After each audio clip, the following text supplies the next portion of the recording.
bagaimana atom itu bisa berinteraksi dengan atom yang lain, ya, unsur dengan unsur yang lain membentuk senyawa molekul, misalnya oksigen ketemu dengan hidrogen gitu ya, dan bagaimana ikatan itu terbentuk. Kita sudah melihat berbagai jenis ikatan.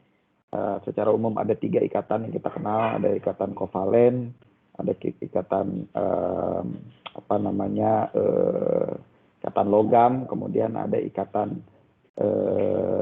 ionik. Oh, oke. Saya baru ingat minggu lalu itu kita belum habis ya. Halo? Ada yang boleh mengingatkan saya kira-kira minggu lalu itu kita sampai mana ya?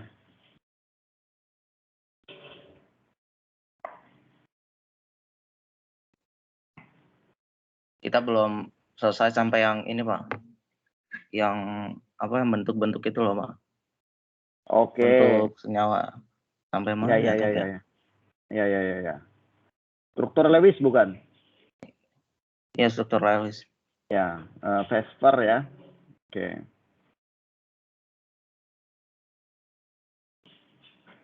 Saya baru ingat, saya udah mau mulai ke materi bab selanjutnya aja.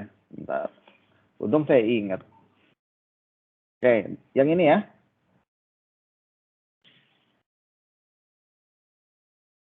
Iya, Pak. Iya, Pak. Iya, Pak, benar. Oke. Ya, jadi kita ternyata kita masih ada beberapa hal yang mungkin harus diselesaikan dulu sebelum kita lanjut ke stoichiometry tadi. Oke, nah jadi kita sudah mengcover minggu lalu yang pertama ikatan ionik dan yang kedua ikatan kovalen. Nah, dari ikatan kovalen itu kita bisa melihat banyak sekali tipe geometri molekul ya, dengan pendekatan teori Lewis di mana kita bisa mentranslate bagaimana ikatan itu terbentuk menjadi struktur 2 dimensinya. Kemudian untuk struktur 3 dimensi dari molekul kita bisa gunakan teori Vesper ya, valence shell electron repulsions.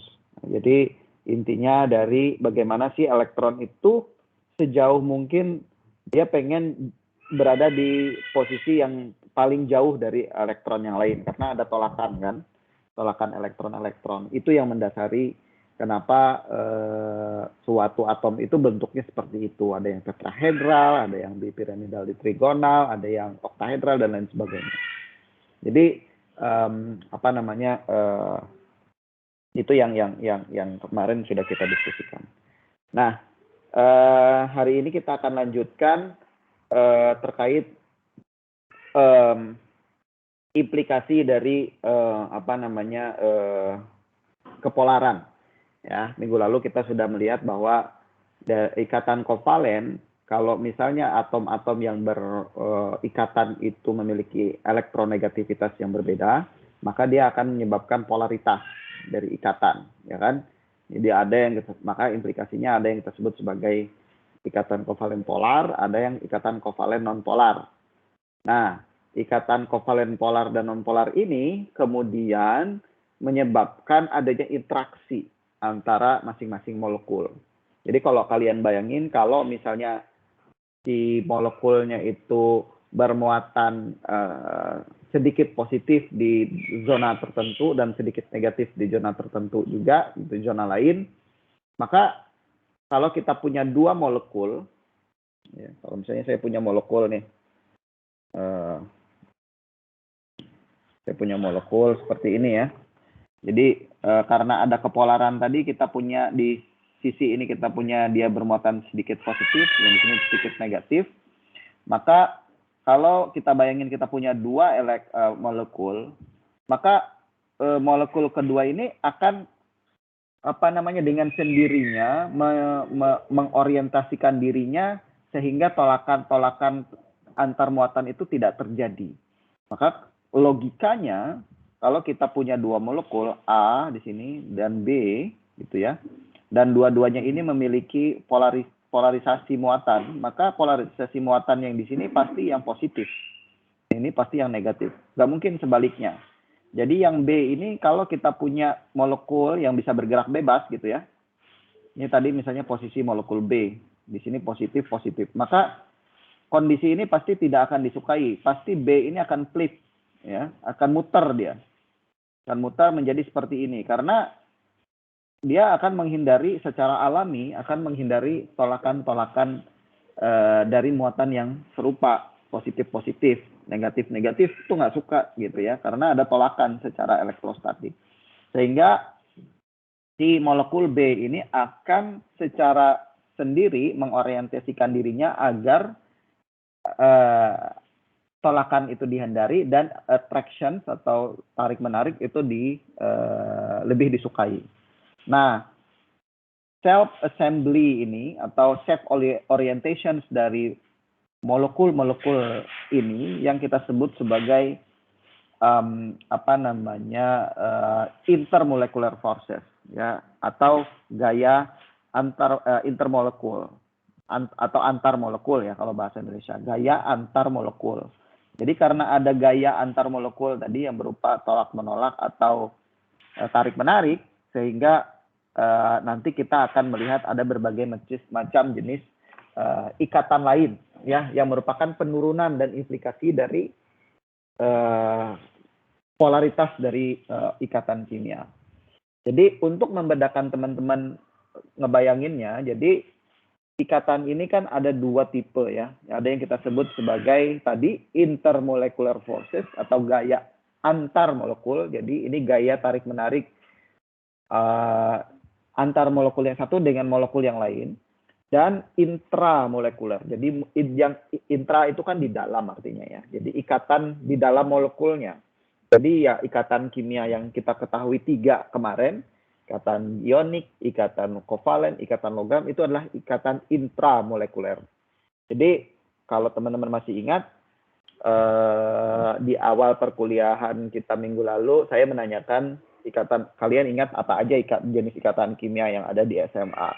Ada yang menyebutkan ikatan hidrogen, ada yang menyebutkan ikatan polar-polar, polar non-polar gitu ya. Ada yang menyebutkan ikatan van der Waals dan lain sebagainya. Nah, itu bukan intramolekuler. Ya, intramolekuler yang ada di dalam molekul itu cuma 3 tadi, yang menghubungkan atom yang satu dengan atom yang lain di dalam satu molekul. Misalnya kita punya molekul air H2O. Nah, ini ikatan antara hidrogen dan oksigen itu yang kita sebut sebagai intramolekuler. Ya. Sedangkan yang intermolekuler atau antar molekul itu ya hidrogen bond, karena dia dengan molekul atom hidrogen yang satu, molekul air yang satu dengan molekul air yang lain. Jadi molekulnya beda, gitu ya. Jadi bisa dipahami perbedaannya di situ. Jadi kalau orang nanya ada berapa jenis ikatan kimia, tanya dulu ikatan kimia yang kayak gimana, yang intermolekuler atau intramolekuler. Ya, jadi kalau yang intra berarti di dalam molekul tertentu yang menghubungkan atom satu dengan atom yang lain. Kalau intermolekuler antar molekulnya. Jadi dan antar molekul ini terjadi karena tadi banyak implikasinya. Ada yang terjadi karena tadi perbedaan elektronegativitas, ada yang terjadi karena sifat dari molekulnya itu sendiri, misalnya hidrofobik, ada yang kita sebut sebagai gaya London, ada yang kita sebut sebagai van der Waals dan lain sebagainya. Nanti kita sampaikan. Nah, jadi itu dari definisi. Dari energinya juga berbeda. Ya, kalau kita bandingin besar energi untuk memutuskan ikatan kedua tipe ikatan ini sangat berbeda jauh. Ya, logikanya ikatan yang ada di dalam molekul pasti akan lebih kuat dibandingkan ikatan antara molekul yang satu dengan molekul yang lain di luar gitu ya. Dan ini tergambar dari nilai entalpinya. Kalau di sini kalau kita lihat untuk menguapkan air ya, kita merubah air, kita kalau ngerebus air kan berubah dari fase cair menjadi gas. Nah, itu sama saja dari perspektif energi itu adalah kita memutuskan ikatan antar molekul dari molekul air yang satu dengan molekul yang air, sehingga yang tadinya dia berinteraksi gitu ya berubah menjadi molekul gas. Molekulnya tidak berubah, masih molekul H2O, dan itu besar energi yang dibutuhkan cuma sekitar 41 kilojoule saja. Tapi kalau kita mau memutuskan ikatan H2O-nya itu, oksigen dan hidrogennya itu kita perlu 930 kilojoule. Jadi perbedaannya sangat besar sekali. Jadi ikatan secara tidak langsung kita bisa mengatakan bahwa ikatan intermolekuler atau antar molekul itu lebih lemah dibandingkan ikatan intramolekuler yang ada di dalam. Ya. Oke, nah secara umum ada berbagai tipe ikatan intermolekuler atau gaya-gaya antar molekul. Tadi sudah saya singgung sedikit terkait dengan kepolaran. Nah, jadi yang pertama ada yang kita sebut sebagai gaya dipol-dipol. Dari namanya saja kita sebenarnya sudah bisa ngebayangin apa sih gaya dipol-dipol itu. Jadi ingat saja dipol-dipol. Kemarin kita membahas ikatan kovalen polar, ada polarisasi yang membentuk dipol, ada momen dipol. Ya. Nah ini karena ada tadi, ini sudah saya jelaskan juga sebelumnya, karena ada polaritas di suatu molekul. Jadi ada molekul yang molekul polar, ya, karena perbedaan elektronegativitas dari atom penyusun molekul tersebut, sehingga dia menghasilkan suatu zona di dalam molekul itu bermuatan sedikit lebih positif, misalnya untuk atom yang bermuatan lebih elektropositif, sedangkan bermuatan negatif untuk atom yang bermuatan lebih elektronegatif. Ya, misalnya kalau saya buat HF gitu ya, nah maka di sini akan bermuatan negatif, di sini bermuatan positif. Nah kalau kita punya 1 mol HF gitu kan, banyak, ada triliunan molekul HF kan, maka molekul masing-masing molekul HF ini akan mengorientasikan dirinya sehingga interaksinya itu seperti ini gitu ya. Jadi ya molekul itu juga dia nggak mau gitu yang pasangannya berbeda gitu ya. Jadi pasangannya sama. Jadi dia sesuai dengan hukum Coulombik. Jadi kalau muatannya sama dia akan ada gaya tolak menolak. Kalau muatan berbeda, maka akan ada attraction. Sehingga masing-masing molekul ini akan mengorientasikan dirinya secara pandiri atau self-assemble menjadi bentuknya seperti ini. Oke, itu yang kita sebut sebagai dipole-dipole forces. Nah, kemudian tipe kedua ada yang kita sebut sebagai ion dipole. Nah, ion ini apa bedanya dengan dipole forces? Tadi dipol-dipol. Kalau dipol-dipol tadi semuanya adalah molekul kovalen. Ya, jadi ini adalah muatan yang polarisasi, terjadi karena polarisasi. Nah, kalau polarisasi itu kan tidak permanen ya. Dia sebenarnya molekul kovalen. Dia bukan true ion. Nah, kalau di sini ini dengan true ion. Jadi misalnya seperti ini kita punya molekul garam ya. Senyawa garam yang kalau kita letakkan dalam air dia akan terionisasi menjadi kation dan anion. Jadi kalau kation itu kan true, muatannya ini true. Jadi dia memang betul-betul kehilangan elektron. Sedangkan di sini dia betul-betul menangkap elektron sehingga dia bermuatan negatif. Muatannya itu permanen. Ya. Nah, jadi tapi secara interaksi sebenarnya sama saja. Jadi molekul yang tadi misalnya kita punya di dalam satu sistem itu juga punya ion seperti ini, dan kita punya molekul yang polar sehingga ada polarisasi gitu. Nah, maka dia akan juga sama seperti di sini tadi akan melakukan self orientation sehingga ada tarik menarik gitu ya, muatannya itu berlawanan, positif negatif, negatif positif. Itu yang disebut sebagai ion dipole. Nah, ini yang kalau di sistem larutan dengan pelarut air itu yang kita sebut sebagai hidrasi ya. Jadi karena molekul air ini molekul air nih, yang merah itu oksigen nih, kalau saya gambarin bentuknya kayak gini. Nah, jadi molekul oksigen itu molekul air itu kan di bagian hidrogennya ini bermuatan sedikit positif karena hidrogen merupakan atom yang elektropositif, dia akan posisinya di tabel periodik paling kiri di atas lagi, gitu ya. Nah, sedangkan oksigen di sini kita tahu dia adalah atom atau unsur yang elektronegatif.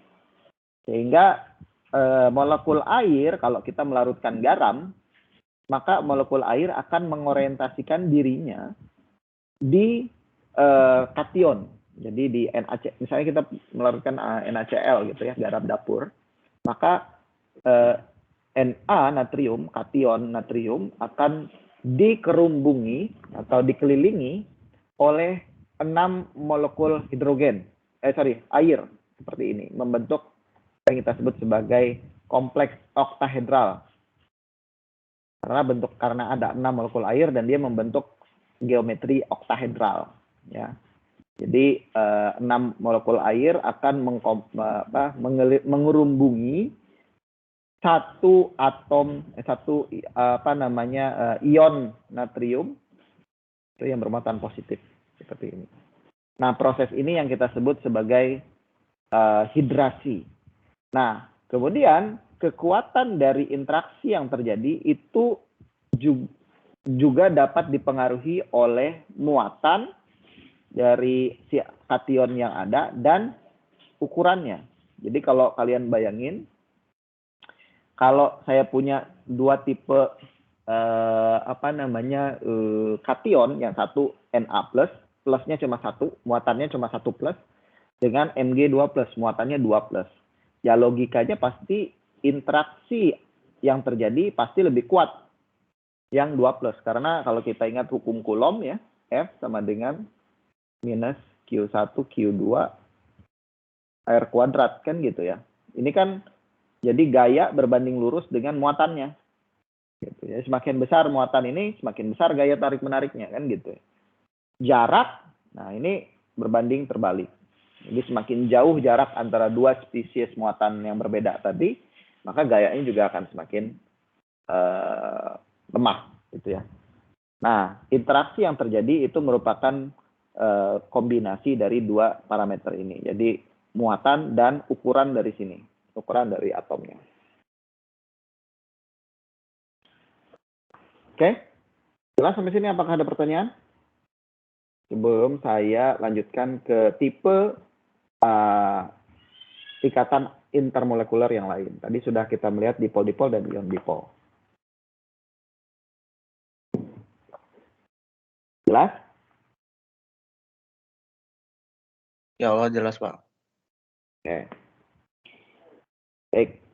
Nah, kemudian yang ketiga, ada interaksi lagi yang kita sebut sebagai gaya London, ya, atau di beberapa buku ada yang disebut sebagai dispersi London, atau ada juga yang menyebut gaya dispersi. Nah, apa sebenarnya gaya London ini? Jadi sama sebenarnya konsepnya itu adalah interaksi antara muatan-muatan. Jadi intermolecular forces ini basisnya memang adalah muatan, ya, interaksi antar muatan. Cuma spesiesnya saja yang berbeda, ini yang menjadikan dia mempunyai beberapa jenis kategori. Nah, untuk yang dispersi London ini, kita punya dua tipe molekul. Kalau tadi yang ion dipol, dua-duanya bermuatan. Atau dipol-dipol, dua-duanya nih bermuatan. Kalau ini molekul kovalen dengan molekul kovalen, yang ini ada ioniknya ya, ada kation. Nah, kalau di dispersi London, kita punya satu molekul yang non-polar.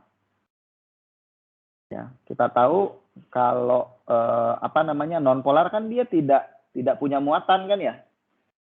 Ya, karena elektronegativitasnya tidak begitu berbeda jauh antara atom penyusunnya. Ya. Jadi dia tidak bermuatan, tidak ada polarisasi. Tetapi di beberapa kasus molekul, kalau molekul nonpolar ini didekatkan dengan suatu ion, contoh seperti kation, maka ion ini akan bisa menginduksi pembentukan polarisabilitas, pembentukan kutub dari molekul tersebut. Yang tadinya dia bersifat non-polar, tidak ada konsentrasi ion di zona tertentu, ya, tidak ada pembentukan polaritas, karena dia didekatkan atau berada di dekat suatu spesies yang bermuatan seperti kation ataupun atau anion ya, anything. Kalau anion kan berarti negatif, atau molekul polar, maka dia akan terinduksi menjadi bermuatan juga. Jadi dia bisa ditularin muatannya. Ya, jadi nular tuh. Tadinya dia nggak bermuatan, tapi kalau dia dekat dengan suatu spesies yang bermuatan, di sini misalnya, ini saya punya misalnya tadi molekul yang ini gitu ya, yang merah ini, dia tidak ada pemuatan, kemudian dia bergerak gitu ya, terus ketemu dengan kation Na+ gitu ya. Nah, karena Na ini bermuatan positif, maka elektron yang ada yang tadinya tersebar merata di senyawa ini, senyawa yang merah ini, let's say saya buat ini A gitu ya.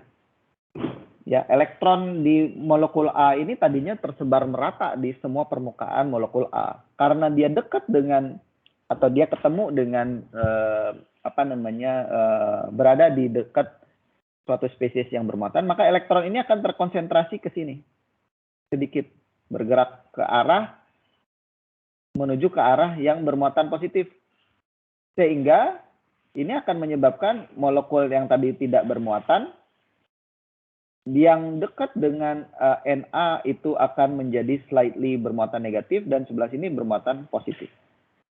Jadi malah jadi keberadaan ion ini menginduksi dia bermuatan, menjadi bermuatan atau slightly bermuatan, ya, terpolarisasi.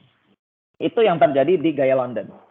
Jadi ingat, jadi perbedaannya dengan dipol-dipol ataupun ion dipol tadi.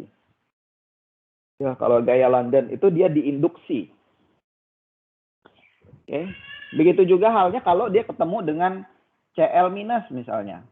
Ya, tadinya dia nggak bermuatan, tapi karena dia ketemu dengan Cl-, maka ini akan bermuatan positif, ini akan bermuatan negatif. Jadi elektronnya itu akan menjauhi, bergerak ke sana, menjauh dari Cl karena ada tolak menolak kan, Cl negatif, elektron di sini juga negatif, maka elektronnya jauh, nggak mau dia dekat-dekat dengan Cl. Sehingga zona dari molekul yang tadi berdekatan permukaannya dengan Cl- akan bermuatan sedikit lebih positif. Jadi seperti itu. Jadi ada beberapa kasus-kasus molekul yang dia bisa behave seperti itu. Bisa diinduksi gitu. Nah, selain dari ion tadi, kation dan anion, ini juga bisa diinduksi oleh senyawa polar. Jadi dipol tadi ya, senyawa polar. Konsepnya sama. Jadi gitu.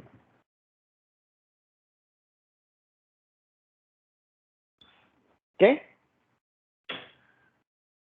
Nah, jadi kalau kita berbicara polarisabilitas tadi ya, bagaimana seberapa gampang dari molekul ini bisa terpolarisasi, maka kita punya unit gitu ya di kimia itu untuk merepresentasikan seberapa gampang molekul itu terpolarisasi atau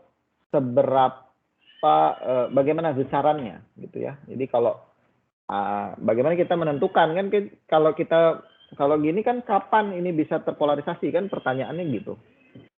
Kalau dia bisa terpolarisasi, ada juga molekul yang nggak bisa. Jadi kita perlu besaran.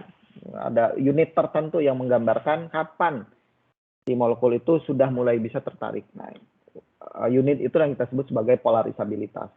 Jadi kemampuan atau kemudahan dari suatu elektron itu terdistorsi atau diinduksi oleh spesies lain.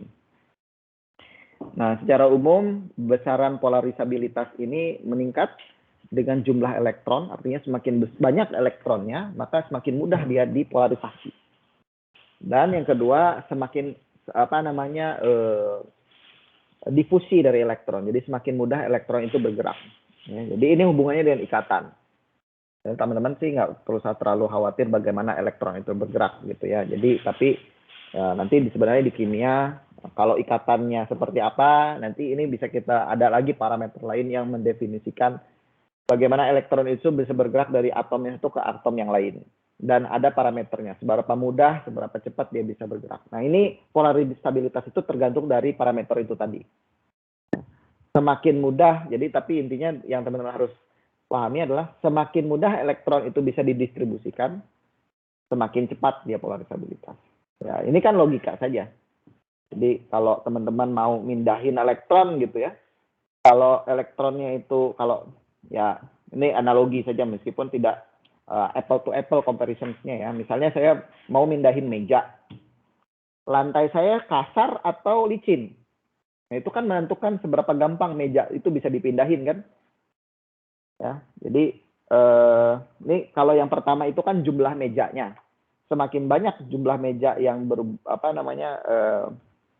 jadi kalau saya punya balance gitu ya, jungkat-jungkit ya, atau ruangan. Nah, ini saya punya meja gitu ya. Kalau saya pindahin meja itu ke sebelah sini, pasti meja itu akan miring gitu, kayak gini. Tapi kalau pindah sini, majority meja itu dia akan miring begini kan gitu ya. Misalnya ada scale-nya di situ. Nah, jadi yang pertama ini adalah seberapa banyak mejanya yang bisa saya pindahin. Semakin banyak meja yang bisa saya pindahin, maka semakin mudah ini berubah gitu ya. Kiri kanan ini. Kemudian more diffuse itu lebih ke seberapa gampang ini bisa berpindah gitu. Tadi saya gambarin dengan lantai yang kasar dan licin. Kalau lantainya licin kan gampang aja saya pindahin. Saya dorong sekali dia meluncur sendiri gitu. Tapi kalau lantainya itu kasar, bergelombang gitu ya, nah, itu nggak bisa gitu. Harus saya angkat satu-satu. Jadi effortnya untuk memindahkan elektron tadi lebih besar. Oke, terus? Nah, ini penggambaran gitu ya, bagaimana difusibilitas dari pengaruh dari polarisabilitas di berbagai jenis senyawa. Dan ini sebenarnya sesuai dengan melting point-nya ya. Jadi kalau kita berbicara intermolecular forces, semakin banyak, semakin kuat interaksi intermolekulernya itu, maka biasanya ini akan menghasilkan suatu senyawa yang lebih teratur. Nah, ini kan teratur gitu ya. Nih, kalau kayak gini teratur. Kalau molekul itu teratur, maka biasanya implikasinya terhadap sifat fisiknya adalah dia biasanya berbentuk padatan. Kan di awal pertemuan kita mendiskusikan berbagai jenis zat kan, zat padat, zat cair, zat gas gitu ya, bentuk materi gitu. Nah, yang membedakan itu kan keteraturannya ya. Jadi yang zat padat itu kan teratur. Dan kalau dia teratur biasanya melting point-nya lebih besar. Jadi kalau kita lihat di sini ya, ini seberapa gampang dia bisa terinduksi. Kalau kita lihat di sini semakin ke bawah, berarti semakin mudah dia terpolarisasi, melting point-nya juga semakin besar. Oke. Nah, kemudian tipe intermolecular forces yang berapa ini? Keempat. Ya. Ini yang kita sebut sebagai hydrogen bond. Jadi teman-teman harus ingat ya, hydrogen bond itu bukan intramolecular forces. Jadi bukan ikatan kimia. Ikatan kimia itu cuma 3. Ya. Jadi yang kita tahu ya. Jadi hydrogen bond bukan ikatan kimia. Dia adalah gaya antar molekul. Intermolecular forces. Jadi cuma bedanya, jadi secara umum hidrogen bond ini tidak ada perbedaannya dengan interaksi dipol-dipol yang sudah kita amati sebelumnya. Ya tipe yang pertama yang tadi. Definisinya exactly sama di sini. Cuma bedanya kenapa dia spesial, kenapa dia menjadi satu kategori sendiri, yang namanya juga berbeda, hidrogen bond gitu ya. Karena dia terbentuk dari atom-atom yang perbedaan polarisabilitasnya itu sangat besar. Jadi makanya kan hidrogen bond itu cuma terjadi di atom nitrogen, oksigen, dan fluoride saja. Karena kalau kita lihat di tabel periodik, hidrogen itu adalah atom yang paling elektropositif, sedangkan yang 3 ini, NOF ini adalah atom yang paling elektronegatif. Jadi perbedaan itu udah paling maksimum. Makanya dia dikategorikan menjadi tipe interaksi antarmolekul yang spesifik. Yang berbeda dengan dipol-dipol biasa. Kalau dipol-dipol biasa itu mungkin dengan atom yang ya di bawahnya perbedaan elektronegativitasnya tidak terlalu besar. Ya. Jadi itu aja yang membedakannya. Tapi konsepnya sama. Itu terjadi karena ada dipole interactions ini. Nah, apa yang menyebabkan dia spesial ya? Ini. Jadi air itu ya ada yang kita sebut sebagai anomali air gitu ya. Jadi air itu memang mempunyai sifat yang khusus karena ada hidrogen bond ini. Jadi boiling point-nya itu jauh lebih besar dibandingkan boiling point dengan molekul analognya seperti H2S, H2SE, dan H2TE. Kalau kita lihat di tabel periodik itu kan kalau dalam satu grup kan oksigen, sulfur, selenium, dan tellurium gitu ya. Nah ini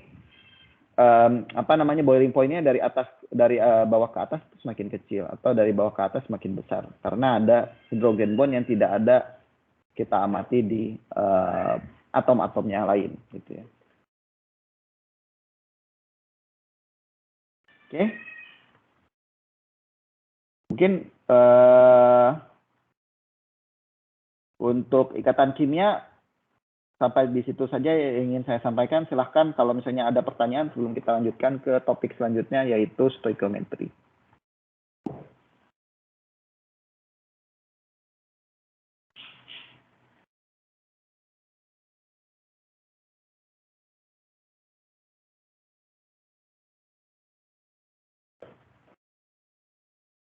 Jelas? Ya. Oke. Baik, sebentar ya.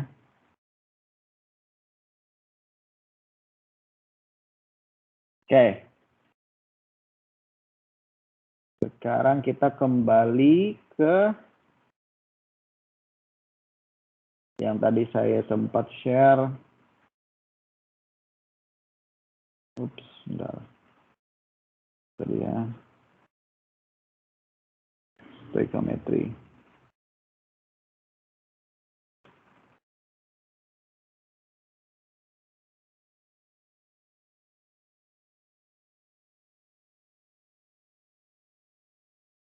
Ya.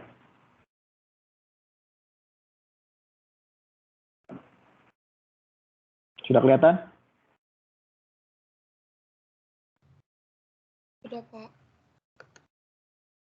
Oke, baik.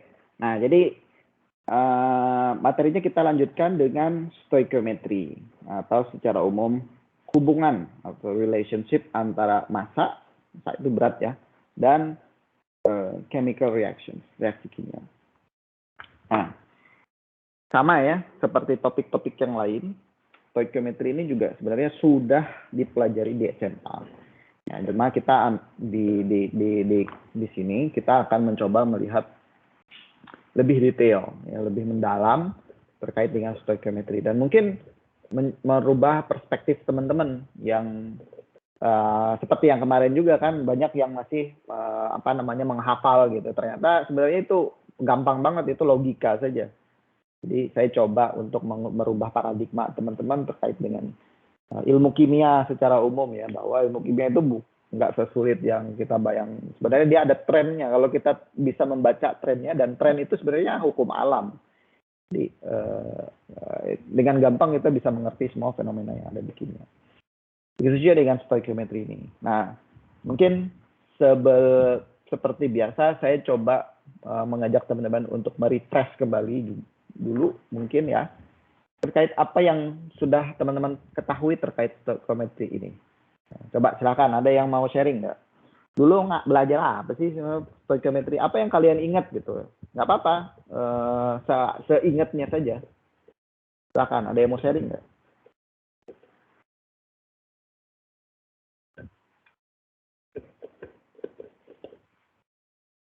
Jangan takut salah ya.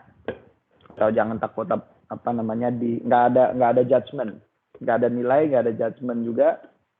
Jadi feel free untuk sharing. Molaritas. Boleh. Molaritas. Apalagi? Reaksi kimia, Pak.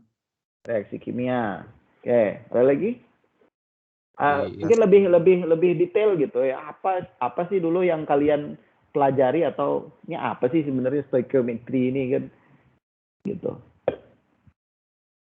Ini Pak, biasanya kayak eh, ada reaksi tertentu terus diketahui beberapa nilai kayak jumlah molnya dan sebagainya, terus ada yang diketahui Pak gitu kayaknya. Oke. Salah. Ya. Benar itu benar. Jadi Baik. biasanya kan ada diketahui berapa, kemudian kalian disuruh ngitung molnya berapa, gitu kan ya. Nah, kalau menurut kalian, gunanya apa sih kita belajar stoichiometry ini? Pernah nggak ngepikir, ngapain sih kita belajar stoichiometry ini? Dulu di SMA gitu, kalau membaca dari soal-soalnya, ya mungkin teman-teman pasti dulu bukan pasti sih, maksudnya mayoritas, saya juga dulu begitu gitu kan.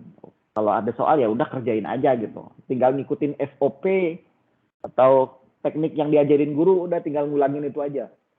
Jadi padahal kan sebenarnya esensi yang harusnya itu kita belajar kenapa sih kita harus mengerjakan soal itu kan. Nah, kira-kira kepikiran nggak? Atau sekarang coba deh kita coba sama-sama mikir. Apa sih untungnya kita belajar stoichiometry itu? Kita menghitung mol gitu. Ada yang mau coba?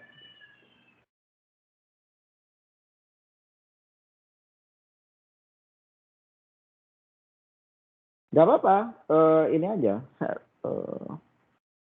sharing aja. Ya, silakan. Mungkin ini sih Pak, kan itu kan ini apa ya, banyak konversi ya Pak kalau mengerjakan soal gini, jadi mungkin agak membantu juga kalau misalnya di matematika tuh ada masalah yang juga perlu konversi, jadi kayak melatih kita biar inget, jangan langsung dioperasikan gitu Pak. Maksudnya uniknya satuannya harus selalu sama gitu Pak, kalau mau harus sesuai mana. Mungkin sih itu Pak. Oke, ya boleh jadi gitu ya. Ada lagi yang lain?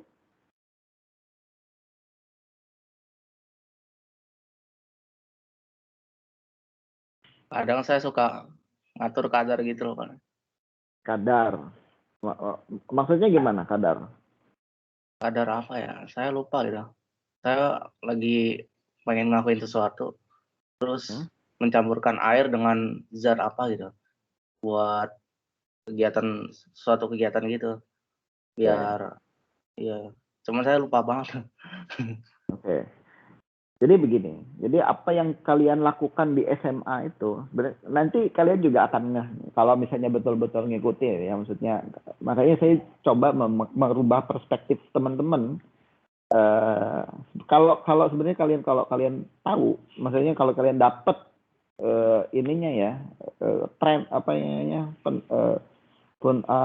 perspektifnya, itu ujian tuh nggak usah belajar juga pasti udah tahu, ya.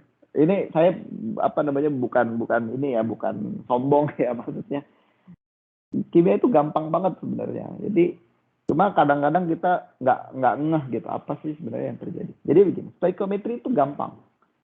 Kan kita punya hukum kekekalan massa yang sudah kita pelajari kemarin kan ya, bahwa dalam reaksi kimia itu nggak ada bahan yang hilang atau bahan yang nambah. Jadi kalau saya mereaksikan zat A 1 gram, semua itu akan terkonversi menjadi zat B. Ya. Nggak ada zat A terus tiba-tiba dia nambah, misalnya saya punya 10 mol zat A, terus dia nambah jadi 20 mol. 10 lagi itu dari mana? Nggak ada itu. Hukum alam tuh nggak bisa gitu ya. Apa yang kita start, itulah apa yang kita dapat di akhir kan gitu. Jadi stoichiometry itu menggunakan dasar dari hukum ini agar kita bisa memprediksi reaksi hasil produk kita itu berapa banyak. Jadi kalau saya, dan ini penting banget kalau di industri ya. Kalau saya bikin zat C misalnya, kalau saya perusahaan gitu ya, perusahaan obat gitu ya, C ini adalah obat kanker gitu. Saya bikin C ini dengan mencampurkan A dan B. Ya kan, sejumlah A dan sejumlah C.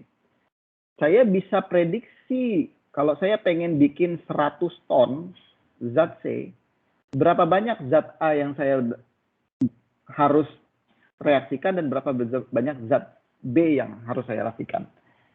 Itu doang. stoichiometry itu doang, memprediksi. Dan sebaliknya, kalau saya punya misalnya 150 kilo A dan 300 kilo gitu ya, B, berapa banyak C yang saya dapatkan? Itu doang tuh, stoichiometry itu doang. Jadi, karena reaksi kimia itu simpel sekali. Kita start dengan sesuatu, kita akan dapat apa yang kita expect gitu ya. Ya tentunya di bawah sini kan ada yang banyak lah pengaruhnya, ada yang laju reaksi dan lain sebagainya. Tapi ya secara umum kayak gitu. Dan untuk teman-teman yang di di luar bidang kimia kan sebenarnya tidak terlalu mempermasalahkan di sini gitu bagaimana A dan B-nya itu bereaksi. Karena ya secara umum ya kita bisa anggap itu konstan lah gitu ya di beberapa kasus. Dan kita bisa kontrol itu gitu ya. Jadi ya mungkin di kimia kan lebih dalam lagi bagaimana kita bisa mengontrol. Kalau saya punya 120 bisa nggak saya dapat tetap 1000 kan gitu. Itu kan faktor ekonominya misalnya gitu. Tapi secara umum stoichiometry itu aja. Jadi hubungan antara massa dari reaktan-reaktan dan reaksi kimianya. Jadi yang pasti teman-teman mungkin kalau kalian buka lagi soal-soal SMA itu pasti kalian akan misalnya reaksi pembakaran CH4 gitu kan biasanya paling gitu yang sering paling banyak ya. O2 menjadi CO2 dan H2O kan gitu ya. Kalau saya punya misalnya ininya 3 gram gitu ya. Berapa CO2 yang dihasilkan kan gitu aja kan. Nah cuma paling ada sedikit complicated-nya gitu karena ini gas, ada volume gitu kan beda-beda kan. Nah ini misalnya dalam gas, nah, banyaklah konversi yang dilakukan. Tapi intinya sebenarnya itu aja. Atau sebaliknya, kalau yang saya hasilkan dari reaksi ini H2O-nya sebanyak 30 mili gitu. Kira-kira berapa banyak sih tadinya kita pakai CH4 kan gitu. Nah, itu sebenarnya intinya dari stoichiometry itu. Kebayang ya? Ada yang ingin ditanyakan dulu nggak? Jadi saya harus menekankan ini dulu di awal gitu sebelum kita masuk ke depan ke mendiskusikan yang di slide selanjutnya. Jadi konsep ini yang teman-teman harus rubah dari cara pandangnya untuk stoichiometry. Jelas nggak? Kalau ada yang ingin ditanyakan dulu. Jelas, Pak. Oke.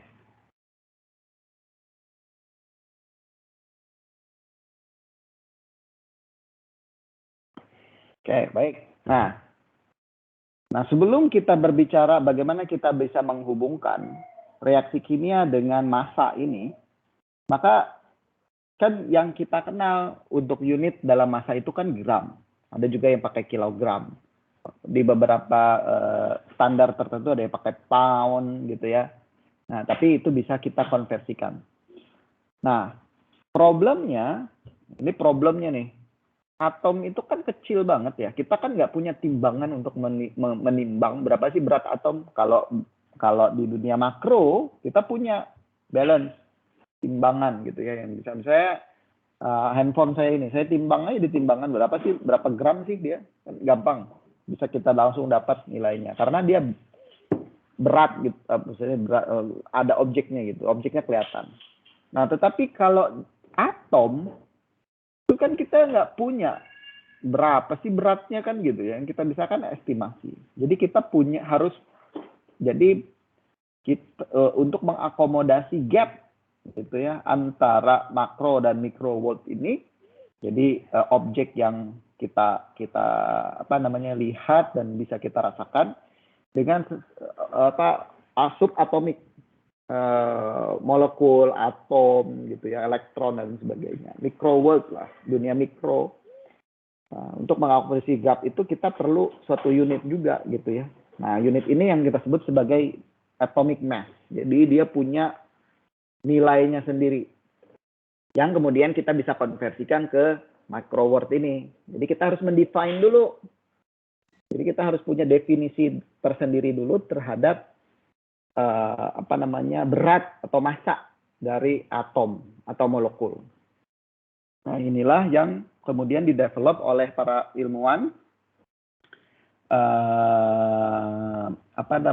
sebagai suatu unit yang menggambarkan massa dari suatu atom yang disebut sebagai atomic mass unit.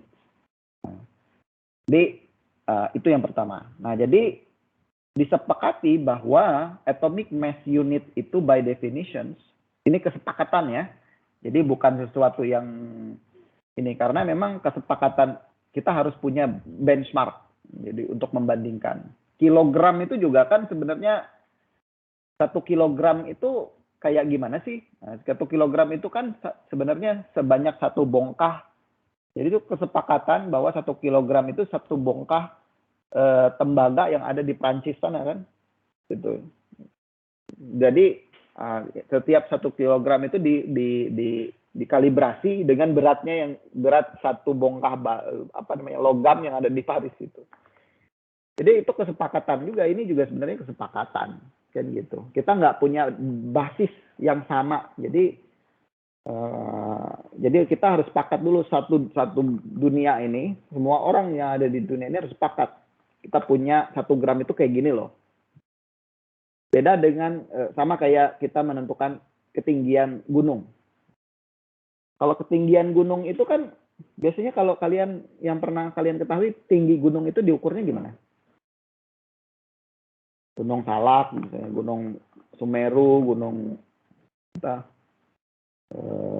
Gunung Agung, itu kayak gimana? Kilimanjaro, Himalaya, itu ngukurnya tahu nggak kayak gimana? Dari permukaan laut, Pak. Dari permukaan laut. Kenapa nggak dari kaki gunungnya? Kenapa harus dari permukaan laut? Pernah mikir ke sana nggak? Kenapa sih 1.500 meter DPL kan gitu ya? Padahal kaki gunungnya kan di bawah. Kenapa nggak di misalnya lereng gunung Pangrango misalnya? Kenapa nggak diukur dari Bogor kan gitu? Kan lereng gunungnya kan Bogor gitu. Karena kita perlu sesuatu yang sama. Jadi yang selevel dulu. Nah, level permukaan laut itu kan bisa karena tekanan permukaan laut itu kan sama di seluruh dunia ini. Makanya diukurnya dari permukaan laut. Jadi 0.0-nya itu adalah permukaan laut. Jadi diukurnya dari permukaan laut, berapa tinggi gunungnya. Karena kalau kita ngukur dari kaki gunungnya itu, maka nggak akan ada sama. Jadi mungkin misalnya kayak Himalaya, Nepal itu udah tinggi duluan. Jadi bisa aja pada Gunung Pangrango lebih tinggi dari Gunung Himalaya misalnya kan, atau Gunung Everest gitu ya. Karena Nepalnya aja udah tinggi duluan, sedangkan Bogor agak lebih rendah gitu ya di permukaannya. Kan itu kita perlu titik nol. Nah, sama juga di sini kita perlu kesepakatan. Nah, jadi atomic mass unit ini kesepakatannya itu adalah satu atom karbon 12 itu beratnya 12 AMU, 12 atomic mass unit. Kenapa pakai karbon? Ya kesepakatan orang-orang zaman dulu pada saat itu. Karena salah satu alasannya juga karena karbon merupakan salah satu ya, bukan yang paling banyak kan sebenarnya bukan silikon, tapi ya waktu itu ya karbon yang bisa diisolasi oleh orang pada saat itu dan bisa ditimbang gitu ya. Jadi mereka mendefinisikan mendefinisikan AMU itu sebagai beratnya satu atom karbon 12. Ya, jadi 12 AMU. Nah, ini yang kemudian dielaborasi ke atom-atom yang lainnya. Jadi hidrogen 1 itu 1,008 AMU, 16 oksigen itu sama dengan 16 AMU. Nah, tapi kita tahu kan, atom ini kan punya isotop. Ya, jadi nggak semua atom itu sama jumlah proton dan neutronnya. Jadi makanya kita kenalnya lebih banyak itu bukan atomic mass unit, tetapi average atomic mass units. Jadi rata-ratanya, misalnya seperti litium. Litium kan punya ada 2 isotop. Ada yang jumlah proton dan neutronnya itu 6 dan ada yang 7 gitu, kelebihan 1 neutron gitu ya. Nah, jadi rata-rata dari nilai IMU-nya ini yang kemudian dipakai dan kita lihat di tabel periodik itu yang kita sebut sebagai bilangan atom. Atomic mass. Ya, sorry, bukan bilangan atom, tapi massa atom. Yang tabel periodik. Nah, ini merupakan rata-ratanya. Jadi semua kelimpahan yang ada di bumi itu dirata-ratain, muncullah nilai massa atom itu. Itu yang pertama. Jadi kita punya definisi sudah terkait dengan massa dari atom. Nah, kemudian ada lagi yang kita sebut sebagai mol. Tadi salah satu teman kita yang paling diingat dari stoichiometry menurut dia adalah mol. Ya, memang betul ya, paling banyak kita akan berbicara mol di stoichiometry. Nah, masih ingat nggak teman-teman mol itu apa? Ada di sini sih, cuma saya pengen aja dengar menurut teman-teman apa. Ini kan yang di buku ya,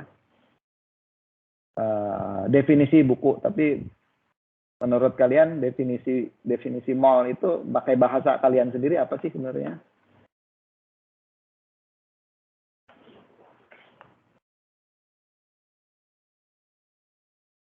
Apa?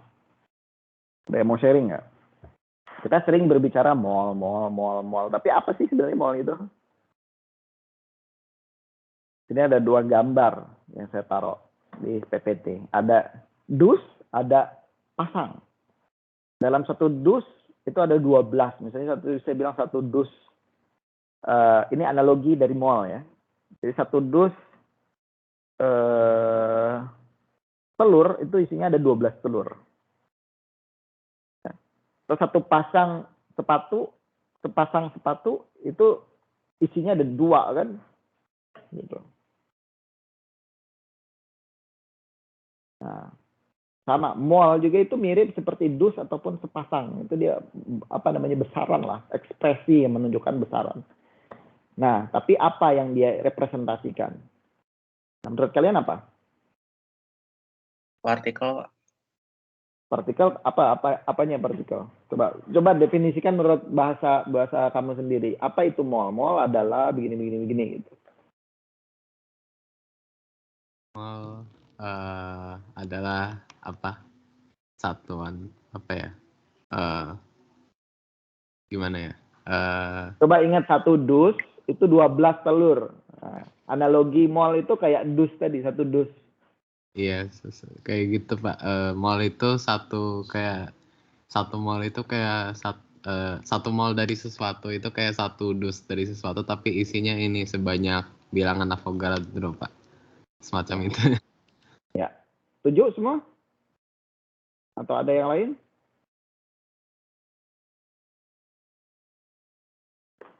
Setuju? Wah, ini yang lain nih kayaknya belum ngopi nih. Ya, bener banget. Jadi makanya kita teman-teman tuh kalau saya ya, ini saya akan lebih mudah menyerap materi itu kalau saya bikin definisi sendiri gitu. Jadi dan banyak analogi. Makanya saya selalu sering berikan analogi ke teman-teman agar dapat lebih gampang menyerap apa sih sebenarnya intisari dari yang kita diskusikan. Iya betul sekali. Mol itu sama kayak dus, kayak kodi gitu ya. Apalagi lah itu macam-macam kan kalau di kita kan pasang. Jadi satu mol itu sama tadi kayak satu dus telur isinya ada 12 telur. Satu mol senyawa, misalnya saya satu mol karbon, dari satu mol karbon itu ada 6,022 kali 10 pangkat 23 atom karbon. Jadi dia menunjukkan jumlah ini. Jadi betul tadi Avogadro. Jadi kalau ada yang bilang nanti saya bawa sedus telur ya, artinya dia bawa 12 telur.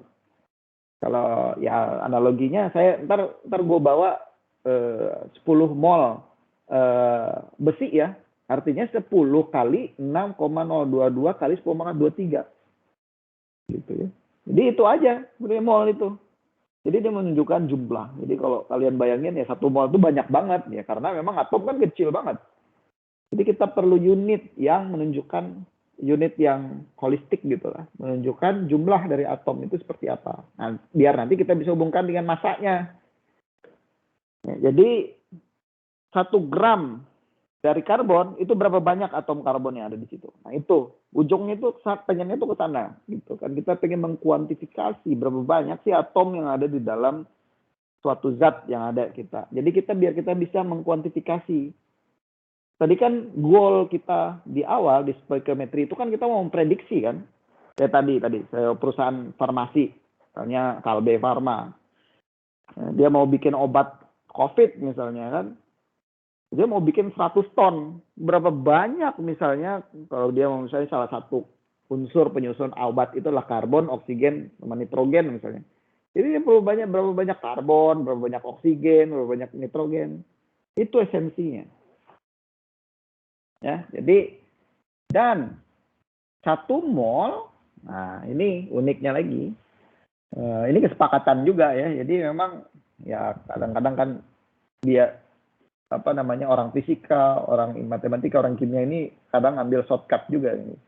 Asumsi-asumsi, dia banyak asumsinya. Karena ya kalau asumsi itu kan berarti kan kita banyak nggak tahu kan gitu. Kayak teori relativitas Einstein. Itu kan asumsinya banyak banget. Kalau nggak menyesuaikan asumsi ya berarti prediksinya nggak benar kan gitu. Karena ya emang dia nggak tahu kan gitu. Jadi sama seperti ini. Jadi 1 mol itu menunjukkan berapa banyak entitas dari baik atom, molekul, ataupun partikel yang ada di dalam 12 gram atom karbon. Jadi basisnya tetap 12 atom karbon tadi. Basisnya tetap pakai yang ini. Kita mendefinisikan AMU. Nah, jadi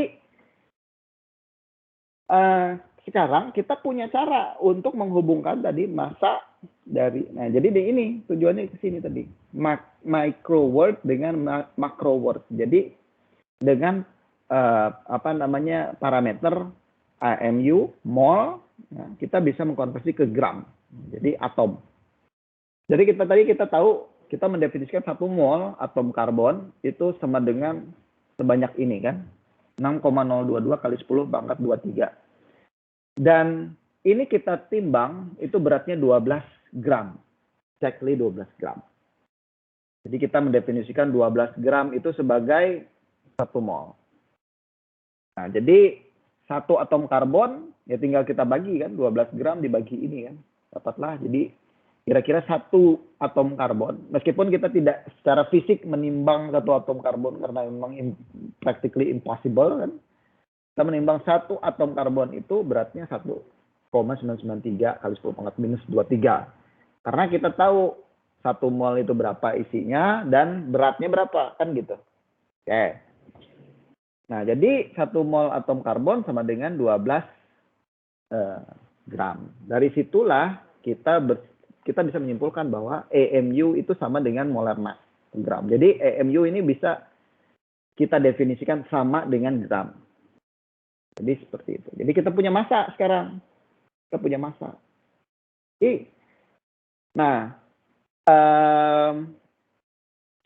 mol, jadi atom, karena dia terbentuk dari struktur yang berbeda, kan atom karbon dengan oksigen, dengan besi, kan beda. Struktur elektroniknya, jumlah elektronnya beda, jumlah protonnya beda, jumlah neutronnya beda, maka beratnya kan juga berbeda. Nah, maka berat dari 1 molnya juga pasti akan berbeda kan. Ini contoh. Ini semua 1 mol dari karbon, sulfur, raksa, copper, dan besi. Tapi masing-masing ini beda-beda beratnya. Karena 1 atomnya juga beda. Ya. Sama kalau saya pakai analogi begini. Kalau saya punya 12 satu dozen of telur ya. Kita pakai ambil telur aja ya. Artikan ada 12 telur. Dengan 1 dozen apa ya? Bola apa ya? Bola bowling ya. Yang berat gitu ya. Nah, kalau kita timbang satu dus telur dengan satu dus bola bowling, siapa yang lebih berat? Bola bowling, Pak. Bowling kan? Karena satu telur itu lebih ringan daripada satu bola bowling. Tapi jumlahnya sama, 12, sama-sama 12. Nah, ini juga sama di sini. Ini semua sama jumlahnya, 1 mol atau 6,022 kali 10 pangkat 23. Di sini ada sama 6,0 kali 10 pangkat 23 karbon, di sini juga 6,023 kali 10 pangkat 23 sulfur, dan seterusnya sampai sini. Tapi kalau saya timbang, masing-masing dari ini beda beratnya. Karena individual atomnya itu juga berbeda kan, karbon. Mungkin di sini yang paling berat antara Fe atau Cu di sini. Kan gitu. Tapi jumlah atom yang ada di dalam sini sama-sama 6,023 kali 10 pangkat 23. Ya. Jadi itu definisi mol. Jadi kalian sekarang udah bisa ngebayangin, harapan saya udah bisa ngebayangin. Ya. Mol itu apa sih sebenarnya gitu. Mungkin dulu di SMA, apa sih ini itu mol. Jadi, ini saya nggak usah ngajarin orang matematika lagi ya. Jadi ini pasti sudah di luar kepala. Ini faktor konversi namanya. Jadi kita bisa mengkonversi tadi atom ke gram. AMU. Nanti mungkin kalian bisa lihat sendiri. Nah, ini contoh soal sama ya, nanti bisa dicek sendiri. Kalau kalian sudah paham fundamentalnya, ini mau di luar kepala gitu ya. Jadi berapa banyak atom yang ada di 0,551 gram potasium. Kita tahu 1 mol potasium sama dengan 39,10. Ini kan AMU-nya kan, atomic mass unit-nya. 1 mol kita pun diketahui ada sekian 0,023 ke 10,23 atom ya. Kita pakai faktor konversi. Kita tahu bahwa kalau kita menimbang 0,5 gram potasium, kita punya atom potasium sebanyak 8,48 kali 10 pangkat 21. Nah, jelas sampai sini ada pertanyaan?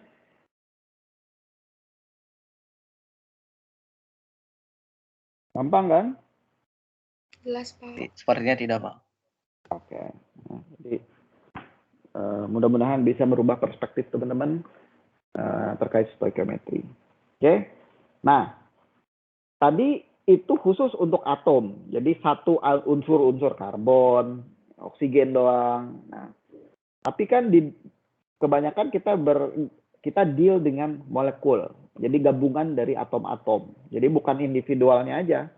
Jadi kalau individualnya kayak gimana? Kalau individual kan tadi kita bisa tuh mengkonversi beratnya menjadi gram. Tapi kalau atom atau unsurnya itu sudah berikatan membentuk senyawa, misalnya sulfur dan oksigen menjadi sulfur ketemu dengan 2 atom oksigen menjadi SO2. Terus gimana beratnya? Bisa nggak kita menghitung beratnya?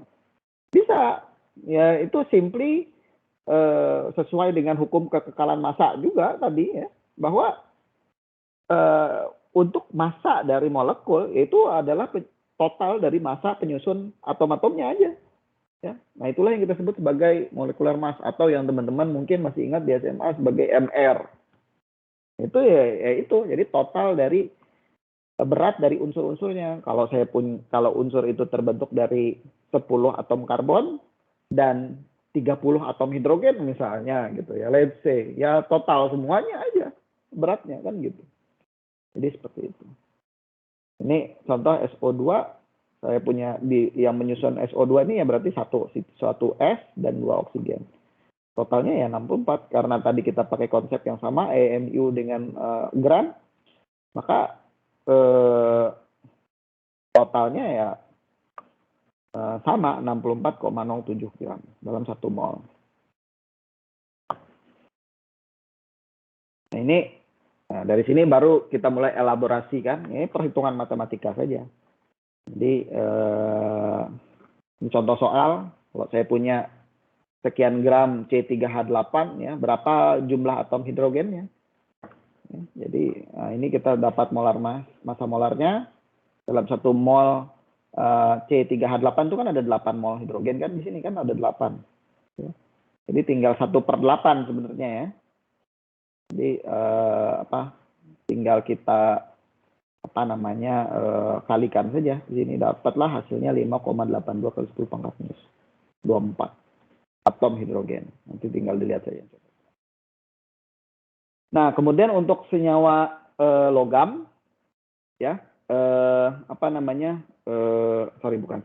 senyawa garam, itu kita pakai terminologinya bukan MR atau molecular weight, tapi formula mass atau massa formula. Tapi intinya sebenarnya sama aja, nggak ada bedanya, cuma namanya aja berbeda. Ya, jadi kalau saya punya NaCl ya, jadi beratnya adalah total dari Na dan Cl-nya itu sendiri.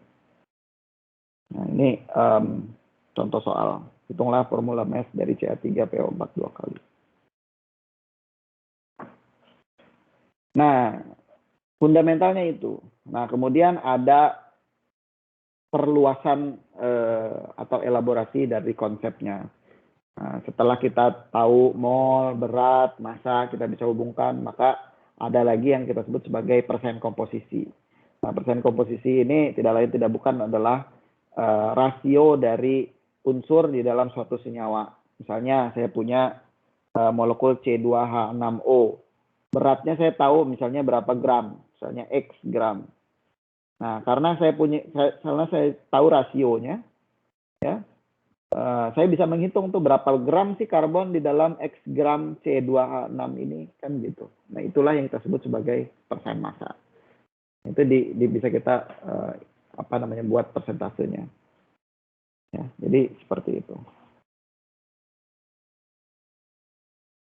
Nah, kemudian inilah yang kemudian menghasilkan apa yang kita sebut sebagai stoikiometri. Ya, jadi karena kita sudah bisa menghitung persen komposisi, maka kita bisa menentukan rumus empirisnya, artinya rasionya. Dan seperti ini kan tinggal kita bisa rasiokan kan ya. Jadi kita bagi dengan bilangan terkecil, maka kita dapat rasio C2H6O kan gitu. Jadi seperti itu.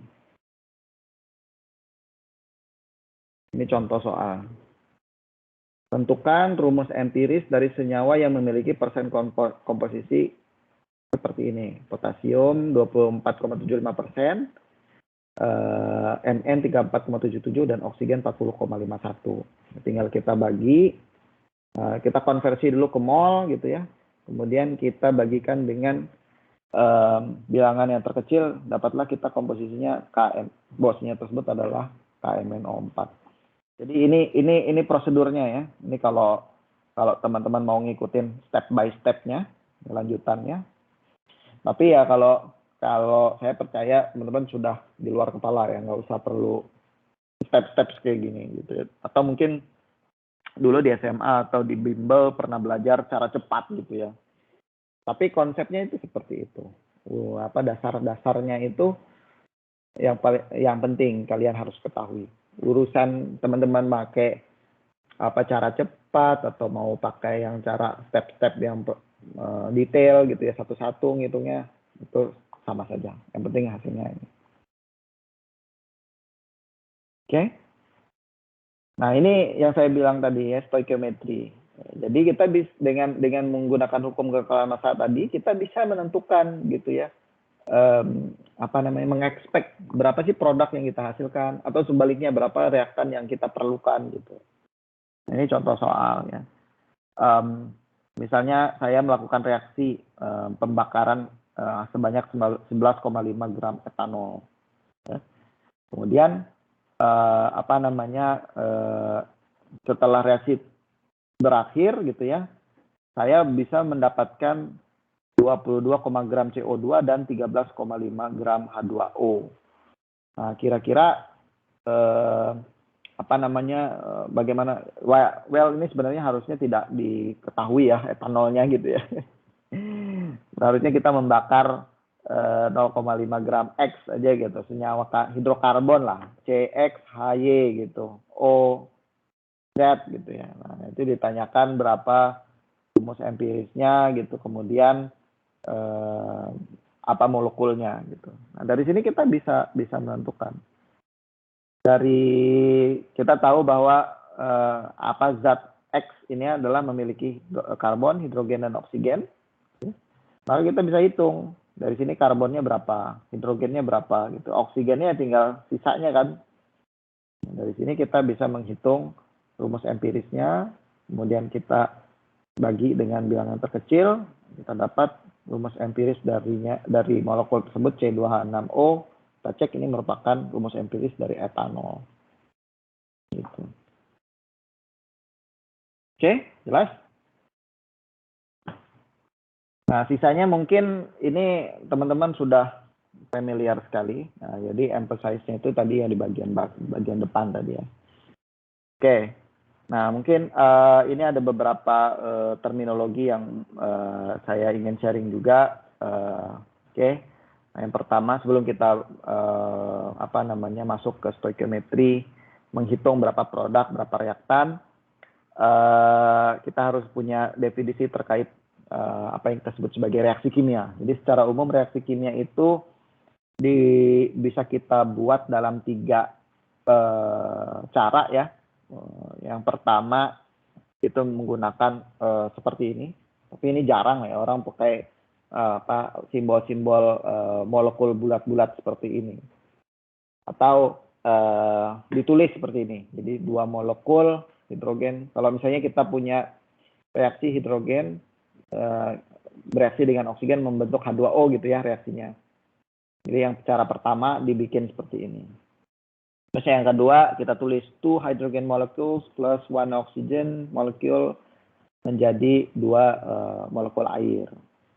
Nah, tapi yang paling sering itu yang seperti ini. Jadi kita menuliskan reaksi kimia dengan simbol unsurnya ya tadi 2H2 tambah O2 menjadi 2H2O.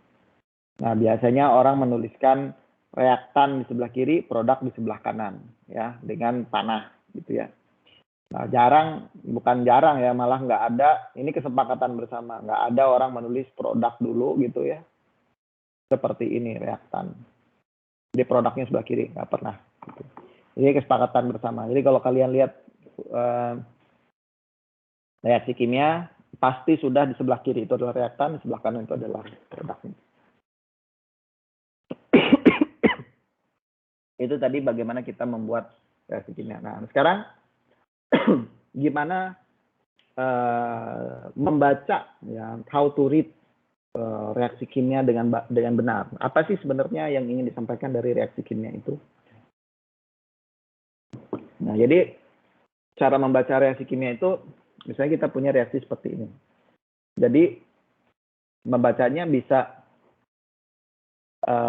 artinya dari reaksi ini adalah 2 atom magnesium bereaksi dengan 1 molekul oksigen menghasilkan 2 molekul NGO atau 2 formula unit kan gitu ya. Itu artinya. Di mana yang di depan-depan ini kita sebut sebagai koefisien stoikiometri kan. Jadi teman-teman juga pasti sudah tahu. Itu yang pertama.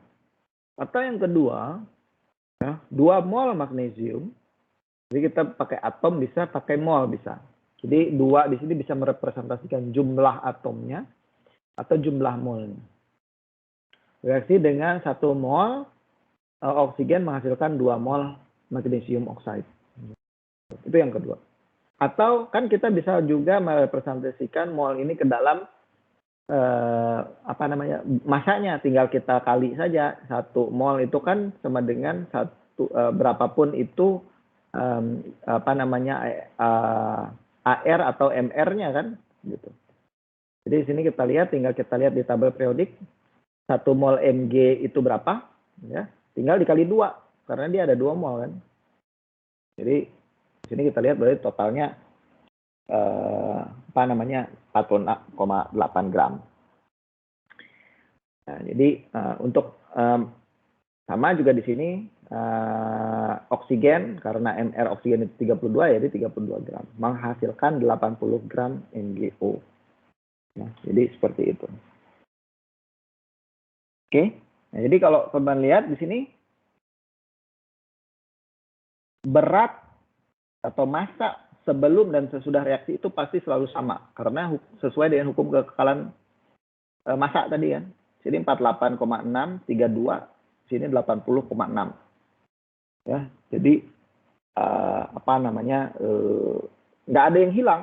Kalau misalnya di sini jadi 90, nah 10 lagi itu dari mana gitu kan? Itu kan nggak mungkin ada hantu yang naruh apa namanya additional MgO di situ. Atau mungkin dia berkurang. Hilangnya kemana?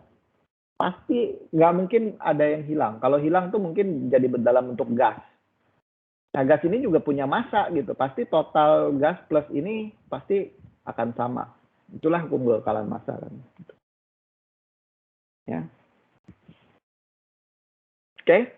Nah, dalam reaksi kimia kita selalu harus melakukan penyetaraan. Ya, ini kan tadi sudah disetarakan koefisien stoikiometrinya. Jadi jumlah yang kiri harus sama dengan jumlah yang kanan. Atom yang di kiri harus jumlah yang kanan. Ini sesuai dengan hukum kekekalan massa juga gitu. Nah, mungkin teman-teman apa namanya punya banyak trik lah. Baik mungkin di SMA diajarin trik apalah. Kalau saya ingat dulu di SMA ada yang namanya cara teknik pingpong gitu ya, atau apa gitu. Nah, tapi ini kalau di buku sih step by step-nya. Jadi, tapi intinya sebenarnya untuk menyetarakan reaksi, jumlah atom yang di kiri harus sama jumlah dengan atom yang di kanan. Sini contoh. Misalnya di sini sebelah kiri ada 2, ya di kanan juga harus ada 2 gitu ya. Oke, intinya itu saja. Ini saya tidak akan berlama-lama di sini. Teman-teman bisa baca sendiri. Ini step by step-nya ya kalau di buku. Tapi saya yakin teman-teman akan ribet kalau ngikutin ini. Mending langsung saja ya.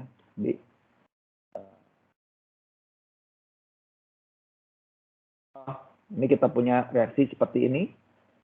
Jadi ya tadi karbon di sini. Oke, yang harus diketahui ya kita memasukkan apa namanya menyetarakannya itu dengan menambahkan koefisien di depannya, bukan membuat dia menjadi 2 kali lipatnya gitu ya. Oke. Jadi karbon di sebelah kiri ada 2, karbon di sebelah kanan ada 1, maka CO2 kita kalikan 2. Sehingga karbon ini setara dengan yang di sini. Oksigen juga sama, sudah setara ada 2. Di sini oksigennya 2 plus 1, 3 gitu ya. Sedangkan di sini ada 2. Maka kita harus kalikan salah satu. Tapi ini masih belum ini. Kita lihat hidrogennya. Hidrogen di sini ada 6, di sini ada 2. Nah, maka di sini kita kali 3. Seperti itu. Sedangkan oksigen di sini ada 7 di kanan, di kiri ada 2, maka sisanya 7/2 di sini. Kemudian kita kali 2. Nah, inilah apa namanya reaksi kimia yang sudah setara. Jadi jumlah atom karbon di sini sama, ada 4 kiri kanan. Hidrogen 12, di sini juga ada 12 sama. Oksigen 14, ini 4 kali 2 8 tambah 6 14. Jadi kiri kanan sama jumlah atomnya. Oke, jelas sampai sini ada pertanyaan?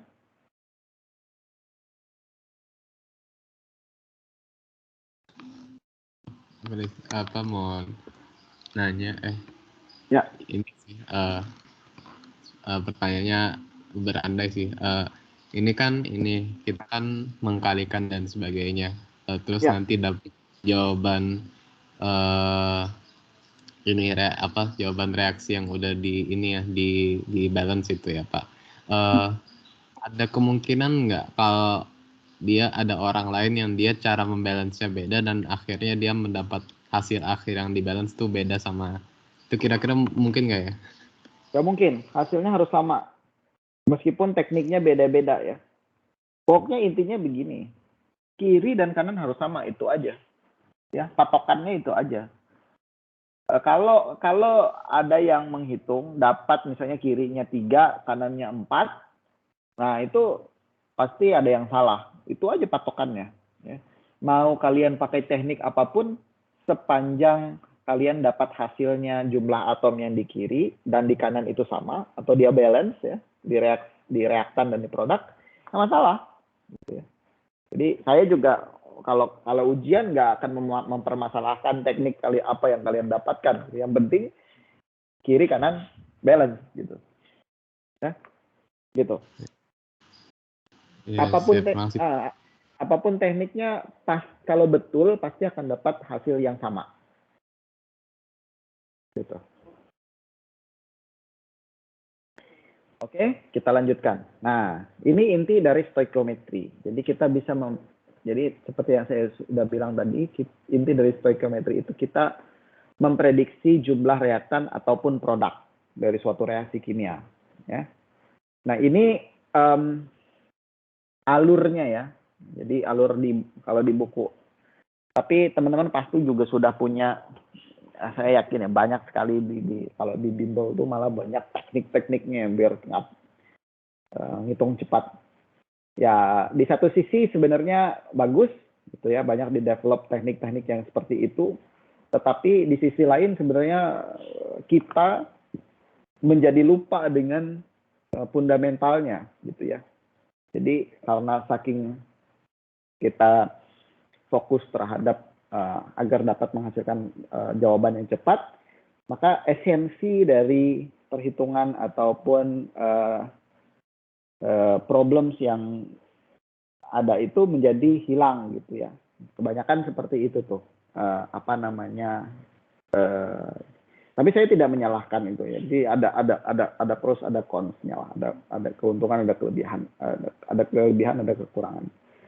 Nah, maka dari itu saya coba mengajak teman-teman kita lebih menekankan kepada fundamentalnya. Jadi kalian punya itu bagus, tapi ininya tidak dilupakan. Oke? Nah, jadi tadi seperti yang sudah saya sampaikan di awal bahwa basisnya itu adalah hukum kekalahan massa, bahwa tidak ada zat yang tiba-tiba muncul. Pasti apapun yang kita reaksikan di reaktan pasti hasilnya akan sama jumlahnya di reaktan gitu ya. Nggak ada yang tiba-tiba muncul karena tidak tidak ada sesuatu itu, tidak ada yang tiba-tiba muncul gitu aja. Pasti ada prosesnya. Datang dari mana nih kalau dia lebih kan gitu. Nah, jadi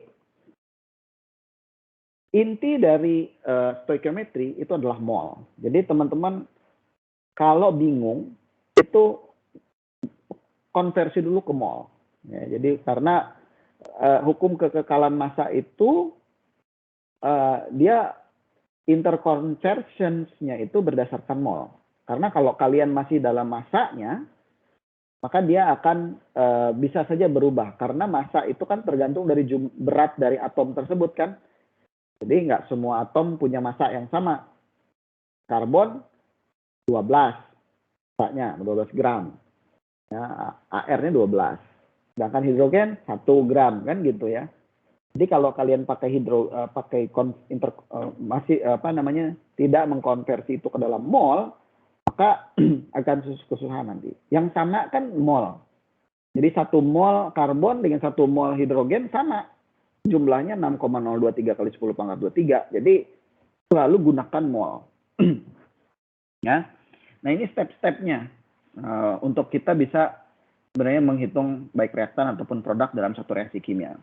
Jadi pertama ya ini nanti bisa dilihat sendiri ya stepnya. Tulis reaksi, convert quantity ke mol tadi yang sudah saya bilang. Lalu convert ke mol dulu, netralkan dulu dia ke mol. Biasanya kalau di soal itu biasanya bisa dalam bentuk volume, bisa dalam bentuk gram gitu ya. Jadi pindahin dulu dia ke mol. Nah, kemudian gunakan koefisien stoichiometry untuk menentukan jumlah mol produk ataupun reaktan. Kemudian balikin lagi mol tersebut ke unit yang ditanyakan. Misalnya kalau dia tanya volume, pindahin lagi ke volume. Kalau dia tanya gram, ya ke gram. Gitu. Ini contoh soal. Jadi reaksi kimianya bawah ini ya. Jadi kadang-kadang di beberapa soal nggak dikasih tahu reaksi kimianya, nggak ada gitu ya. Cuma mungkin teman-teman lebih familiar ya. Jadi kalau di soal SIMAK misalnya itu biasanya nggak ditulis reaksi kimianya. Jadi kalian harus menuliskan sendiri reaksi kimianya kan ya gitu. Jadi misalnya metanol terbakar di udara menghasilkan CO2 dan H2O gitu ya. Atau metanol bereaksi dengan oksigen atau O2 menghasilkan CO2 dan H2O gitu. Jadi kalian tulis sendiri. Dan kalau dia belum disetarakan, setarakan dulu. Nah, jadi jangan langsung percaya bahwa jadi kalau reaksi kimianya belum ada, tulis dulu reaksi kimianya. Kalau reaksi kimianya sudah ada, cek dulu apakah udah setara apa belum. Kalau udah setara, baru kalian lanjut ke step keduanya. Gitu ya. Nah, di sini diketahui bahwa metanol yang digunakan 209 gram. Nah, yang ditanyakan berapa banyak air yang dihasilkan, kan gitu. Jadi dari reaksi ini saya pakai 209 gram, kemudian yang ditanya berapa gram air yang dihasilkan, kan gitu. Nah, tadi kalau kita lihat di sini, setelah kita punya reaksi kimianya, kemudian kita sudah setarakan, ya tinggal ini kita konversi ke mol. Jadi 209 gram metanol itu berapa mol? Ini kalau kita pakai faktor konversi ya. Kalau kalian mau step by step hitung mol ininya dulu gitu kan, dapat berapa mol. Kemudian dari situ kita pakai koefisien stoikiometrinya. Kan 2 mol CH3OH menghasilkan 4 mol H2O kan gitu. Ini kan perbandingan rasio saja ya. Jadi ya ini rasionya 4 mol. Jadi 2 mol CH3OH itu menghasilkan 4 mol H2O. Nah, karena yang ditanyakan massa dari air, sedangkan dari perhitungan ini kan kita masih dalam bentuk mol, maka kita harus konversi balik ke gram, ke massa. Nah, tinggal dikalikan dengan MR-nya air, yaitu 18 H2O. Maka dari sini kita bisa memprediksi nih, kalau saya bakar metanol 209 gram, maka jumlah air yang saya dapatkan 235,2 gram H2O. Jadi itu intinya. Ya, kalau teman-teman paham ya dan fundamentalnya apa sih sebenarnya yang ingin dihitung, dan inti dari sini itu adalah hukum kekekalan massa, maka nggak usah ngafalin lagi tuh rumus mol ini apa segala macam. Nah, itu udah ngalir aja tuh. Karena semua ini adalah based on fact and science. Nah, ini mungkin yang sedikit ada yang harus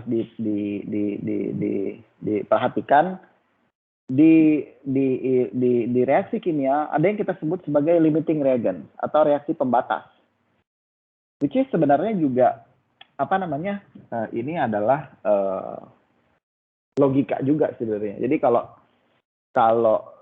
jadi limiting reagents itu maksudnya adalah senyawa yang menentukan, senyawa pembatas atau reaksi pembatas itu adalah senyawa yang menentukan kalau reaksinya sudah habis.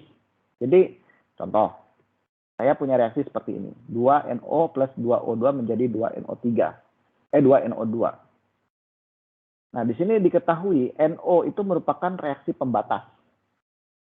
Artinya, mau berapapun oksigen yang saya punya, itu yang menentukan NO-nya, karena NO-nya yang lebih sedikit. Mungkin teman-teman dulu ingat waktu di SMA, yang merupakan reaksi pembatas itu kan yang molnya paling sedikit kan. Ya, jadi, atau begini nih, analoginya begini. Saya punya dua populasi cowok dan cewek gitu ya.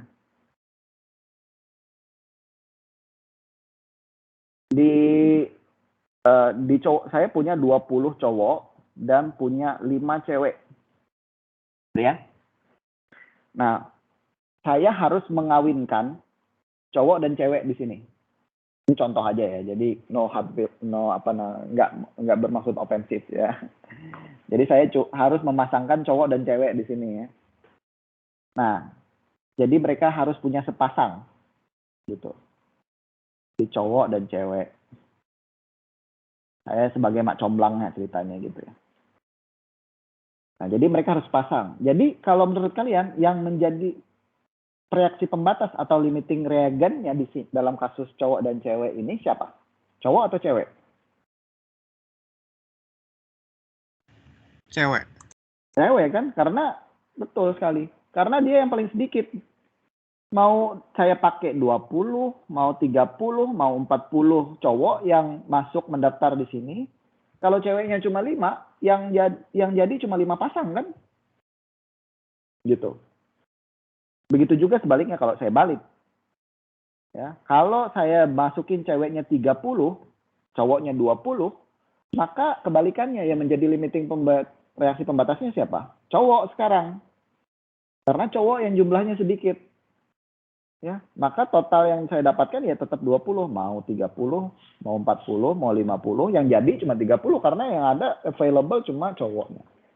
Nah, itu yang kita maksudkan sebagai limiting reagen. Makanya limiting reagen itu biasanya kita lihat dulu reaksi kimia siapa yang paling rendah molnya. Karena dia yang menentukan. Kalau dia udah habis, kuotanya udah habis, maka reaksinya udah nggak bisa jalan lagi. Nah, yang 12 ini nggak bisa berubah lagi menjadi ini. Gitu. Jadi seperti itu yang kita sebut sebagai limiting reagen. Oke? Jelas?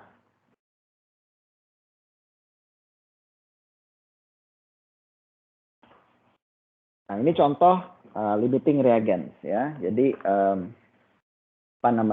contoh soal ya. Jadi dalam satu proses aluminium bereaksi dengan Fe2O3 membentuk Al2O3 dan Fe. Nah, jadi kita dapat Al-nya berapa, ada diketahui Al-nya berapa, Fe23O-nya berapa, 124 dan 601. Ya. Nah, jadi untuk menghasilkan Al2O3 dan 2Fe ini tinggal kita konversi dulu mol. Sini. Ya. Ini molnya kita dapat mol Al. Nah, ini agak sedikit beda ininya. Tapi sebenarnya ada cara lain. Kalian hitung saja molnya Al dan Fe2O3 ini siapa yang paling kecil. Itulah yang reaksi pembatas. Tapi di sini dia pakai perspektif pengandaian ya. Jadi agak panjang sedikit prosesnya. Jadi kalau dia pakai reaksinya itu kalau dia pakai 100% Al 124 gram, maka dia perlu 367 gram. Artinya kalau Al ini bereaksi 100%, maka hanya perlu 367 gram Fe2O3 saja. Sehingga Fe23 ini kan lebih, artinya Al ini yang paling sedikit, kan gitu. Jadi maka Al di sini adalah limiting reagennya. Karena Al limiting reagen, maka kita bisa hitung berapa Al2O3 yang dihasilkan dari sini tadi. Dapatlah Al2O3-nya 234 gram. Seperti itu. Nah, terakhir ada yang kita sebut sebagai yield dari reaksi. Nah, reaction yield ini ada dua tipe, ada yang kita sebut sebagai theoretical yield, ada yang kita sebut sebagai actual yield.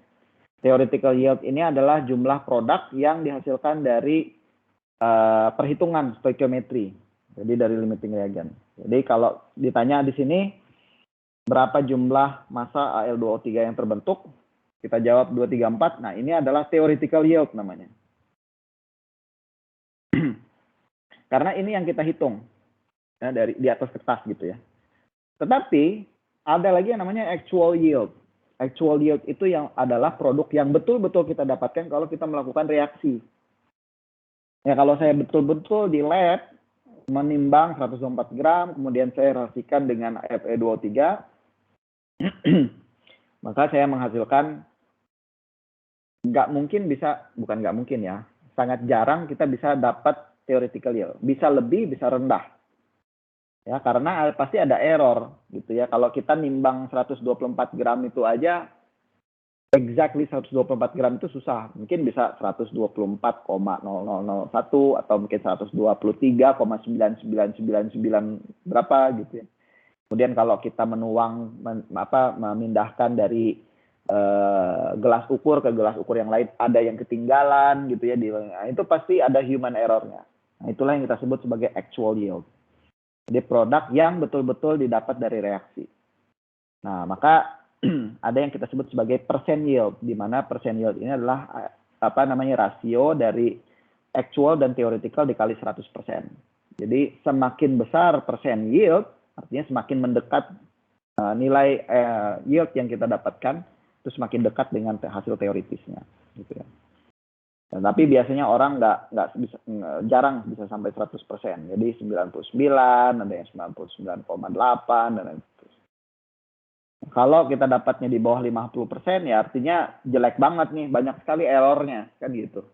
Jadi ada yang sesuatu yang missing, harusnya seperti itu. Oke, jelas sampai sini adakah pertanyaan?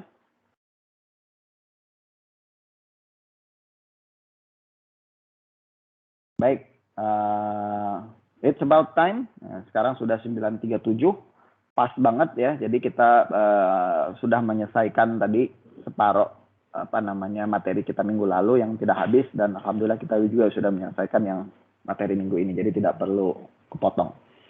Oke, kalau tidak ada pertanyaan, mungkin saya cukupkan sekian saja diskusi kita pada pagi hari ini. Terima kasih teman-teman sudah meluangkan waktu untuk hadir. Kita ketemu lagi minggu depan di jam dan waktu yang sama, di hari dan waktu yang sama. Sehat-sehat selalu ya, jaga kesehatan. Terima kasih. Saya ucapkan assalamualaikum warahmatullahi wabarakatuh. Waalaikumsalam warahmatullahi wabarakatuh. Terima kasih banyak Pak. Terima kasih, Pak. Terima kasih, Pak. Terima kasih,